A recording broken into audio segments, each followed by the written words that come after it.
Hey guys and what's up. Welcome back to my YouTube channel the unexpected में। तो कैसे हैं आप सब? आई होप कि आप सब खैरियत से होंगे। तो आज की जो स्टोरी है वो हमसे शेयर करी है सुधीर भाई ने। सुधीर भाई जो है वो मध्य प्रदेश में रहते भी हैं और मध्य प्रदेश में ही अपनी जॉब भी करते हैं। उनकी जॉब एज अ अकाउंटेंट है एक मॉल में। मॉल का नाम बताने से सुधीर भाई ने मना किया है, इसलिए हम लोग मॉल का नाम डिस्क्लोज नहीं करेंगे। तो उनकी शिफ्ट 12 घंटे की होती है ऑलमोस्ट, जो कि सुबह 9 बजे से शुरू होकर रात में 9 बजे ख़त्म होती है। तो उनका हमेशा से यही सेम रूटीन होता है कि वो ऑफिस जाते हैं, अपना काम करते हैं और रात में ऑफिस से छुट्टी हो जाने के बाद अपने घर आते हैं। अब आगे की जो कहानी है ये हम सुधीर भाई की पॉइंट ऑफ व्यू से सुनेंगे। तो चलिए स्टोरी को शुरू करते हैं। उस दिन ऑफिस की शिफ्ट ख़त्म हो जाने के बाद मैं अपने घर के लिए ऑफिस से रवाना हुआ। सितंबर का महीना था, बारिशों का मौसम चल रहा था और आज भी सुबह से मौसम खराब ही चल रहा है। तो मैं उस दिन भी अपने ऑफिस से निकला, गाड़ी स्टार्ट की और घर की तरफ रवाना हो गया।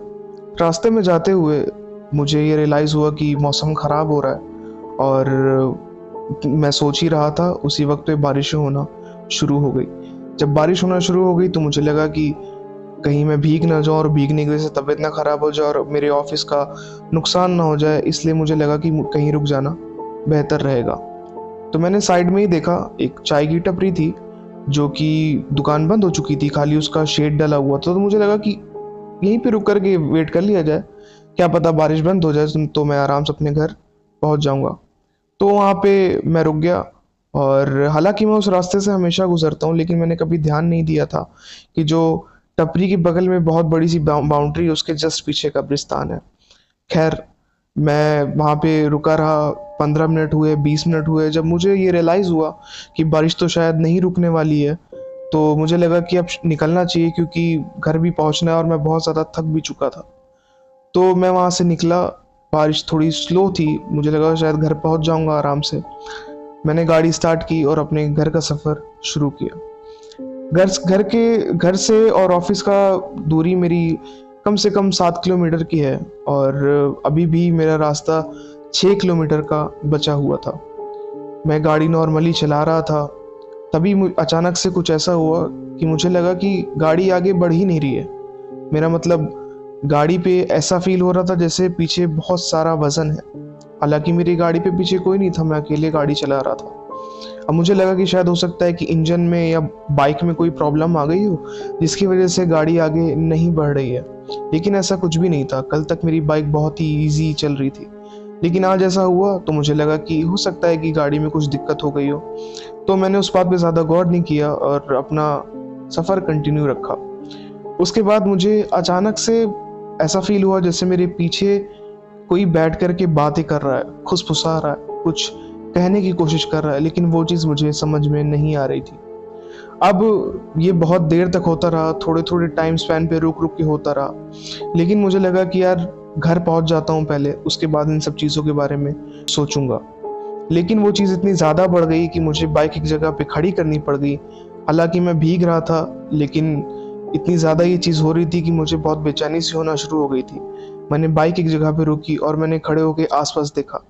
आसपास भी कोई नहीं था और जैसे ही मैं बाइक से उतरा वो आवाज़ें आना बंद हो चुकी थी। जब मैंने आसपास देखा कोई नहीं है तो मुझे लगा कि अब मुझे फिर से घर की तरफ निकलना चाहिए।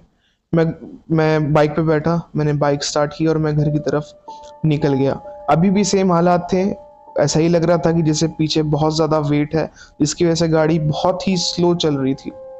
अब इतना सब हो ही रहा था कि मेरी बाइक बंद होना शुरू हो गई। पहले तो बंद हो रही थी, मैं स्टार्ट कर रहा था, स्टार्ट हो जा रही थी, लेकिन कुछ समय के बाद ऐसा होने लगा कि बाइक बंद हुई और फिर स्टार्ट हुई ही नहीं। तो मुझे ऐसा लगा कि यार घर तो पहुंचना और भीग भी मैं गया ही हूँ, तो क्यों ना गाड़ी में घसीट के घर तक ले जाऊं। तो मैंने वैसे ही किया, गाड़ी की चाबी बंद की, गाड़ी में घसीट के घर ले जाना मैंने शुरू कर दिया। जब मैं गाड़ी घसीट रहा था तब भी मुझे ऐसा लग रहा था कि पीछे बहुत ज़्यादा वेट है, लेकिन मुझे लगा हो सकता है मैं थक गया हूँ इसलिए मुझे ऐसा लग रहा है, लेकिन वैसा कुछ भी नहीं था। मैं गाड़ी घसीट रहा था और अचानक से मेरे पैर के नीचे एक पत्थर आया। मैं पत्थर किनारे करने के लिए अपनी नज़र नीचे झुकाता हूँ और मुझे क्या दिखता है कि 2 पैर जो कि इंसान के ही थे, लेकिन वो अब नॉर्मल तरीके से बहुत ज़्यादा ही बड़े थे। वो इतने बड़े थे कि वो ज़मीन में घिस रहे थे, और वो पैर काफ़ी थे इंसान के ही, लेकिन काफ़ी जले हुए और काले से थे, और वो ज़मीन में घिस रहे थे। जब मैंने ये चीज़ देखी तो मुझे बहुत अजीब सा लगा, और मैं इतना डर गया कि मुझे चक्कर आने लगे। मेरी बाइक वहीं पे गिर गई। मैंने बाइक को कैसे कैसे खुद संभाला और बाइक को दोबारा से खड़ा किया और घसीटना शुरू किया। मैं बहुत ही स्पीड में भागा, और जब तक भी मैं गाड़ी घसीट करके घर तक ले जा रहा था, मुझे पीछे से आवाज़ आती रही कि मेरी बात तो सुनो, मेरी बात तो सुनो। ये करते करते ये बहुत टाइम हो चुका था, और मैं अपने घर कैसे कैसे करके पहुंच गया। जब मैं घर पहुंचा, मैं अपनी बाइक खड़ी ही कर रहा था। बाइक खड़ी की मैंने, उसके बाद मैं अपने रूम तक पहुंचा। मैंने अनलॉक किया रूम, और जैसे ही मैं दरवाज़ा खोलता हूँ, मेरे सामने, क्योंकि लाइट रूम की मेरी बुझी हुई होती थी, हमेशा से बंद होती थी, तो जैसे ही मैंने लाइट ऑन किया, मुझे अपने कमरे के कोने में एक शैडो दिखाई दी, जो कि अपने घुटनों पे सर रख के बैठी हुई थी। जब मैंने वो देखा तो मैं तुरंत कमरे के बाहर आ गया। मुझे लगा कि शायद ये मेरा वहम है, क्योंकि मेरे साथ रास्ते में अभी बहुत कुछ हुआ है, तो इसी वजह से मैं बाहर आ गया।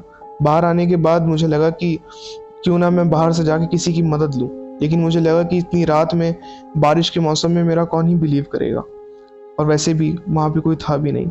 मैंने दोबारा से लाइट ऑन ऑफ की और दोबारा ऑन की, तब मुझे कोई भी नहीं दिखाई दिया। मेरे घर में मेरा एक पर्सनल मंदिर भी है, छोटा सा।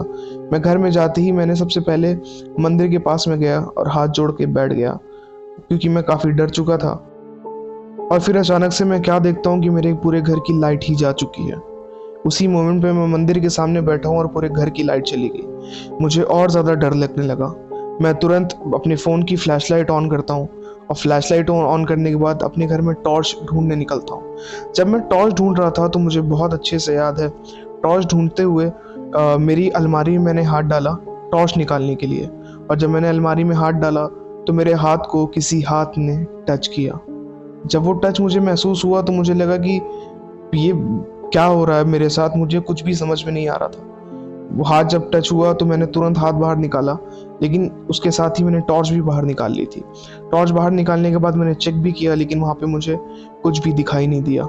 उसके बाद लाइट आ गई, और सारी चीज़ें, जो भी अनवांटेड एक्टिविटीज़ हो रही थी, वो सारी बंद हो चुकी थी। मैंने सोचा कि अब सो जाते हैं, सुबह देखते हैं इसके बारे में क्या करना है।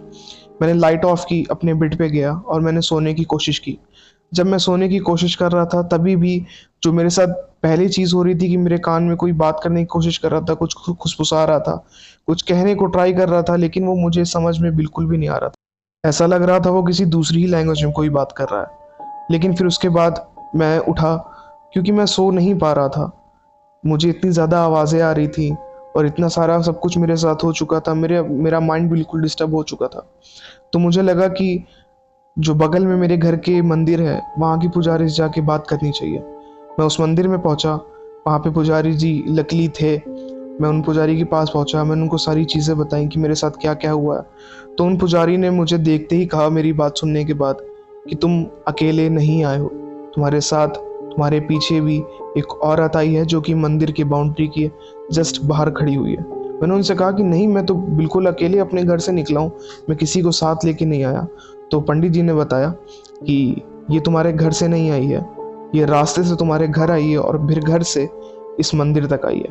वो इस मंदिर में एंटर नहीं कर पाई, लेकिन मंदिर की दीवारों के बाहर ही खड़ी हुई है।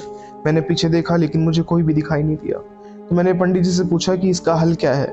मैं बहुत ज़्यादा परेशान हो चुका हूँ, और मैं नहीं चाहता कि ये चीज़ मेरे साथ कंटिन्यूसली हो, क्योंकि मेरा करियर है, मेरा ऑफिस है, मेरे घर वाले हैं, मुझे सब कुछ देखना है।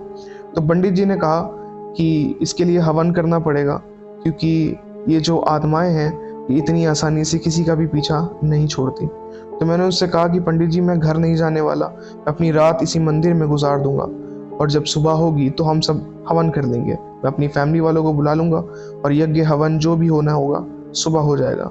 पंडित जी ने कहा कि ऐसा नहीं हो सकता, अगर तू रात भर रुक गया तो उसकी कोई गारंटी नहीं है कि तू जिंदा भी बचेगा। ये बात सुनने के बाद मैं बहुत ज़्यादा डर चुका था। मैंने पंडित जी से कहा कि अभी अगर हो सकता है तो अभी क्या हो सकता है। तो पंडित जी ने कहा, मैं सामग्री लेकर के आता हूँ, हमें यज्ञ और अभी शुरू करना पड़ेगा। तो पंडित जी अंदर चले गए, और उसके बाद पंडित जी जब अंदर सामान निकाल रहे थे, सामग्री पूजा का, वो जब निकाल रहे थे उसी वक्त मुझे फील हो रहा था, क्योंकि बारिश तो हो ही रही थी, अचानक से बहुत ज़्यादा हवाएं भी चलना शुरू हो गई थी।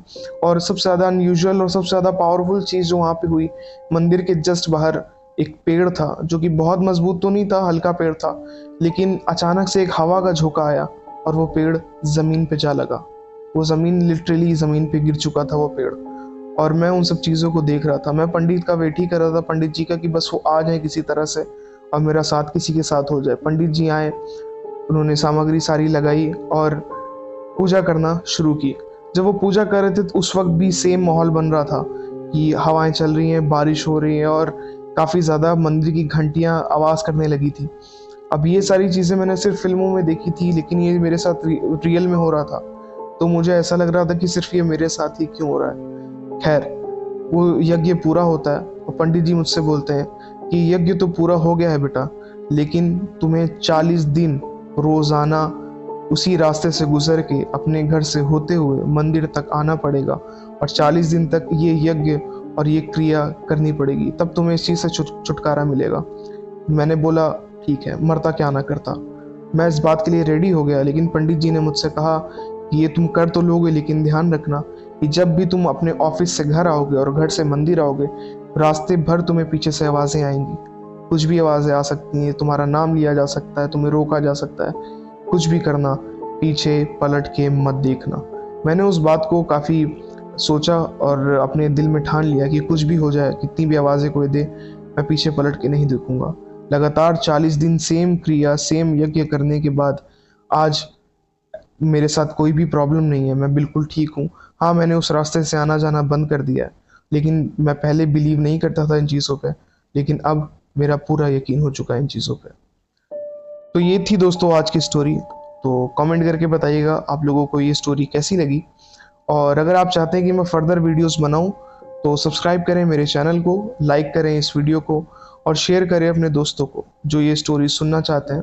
और अगर आप भी अपनी कोई ऐसा एक्सपीरियंस शेयर करना चाहते हैं तो मुझे दिए गए व्हाट्सएप नंबर जो कि डिस्क्रिप्शन में है, वहाँ जा कर के मुझे टेक्स्ट करें, और अगर मुझे आपकी स्टोरी अच्छी लगी तो मैं आपका एक्सपीरियंस शेयर भी करूँगा।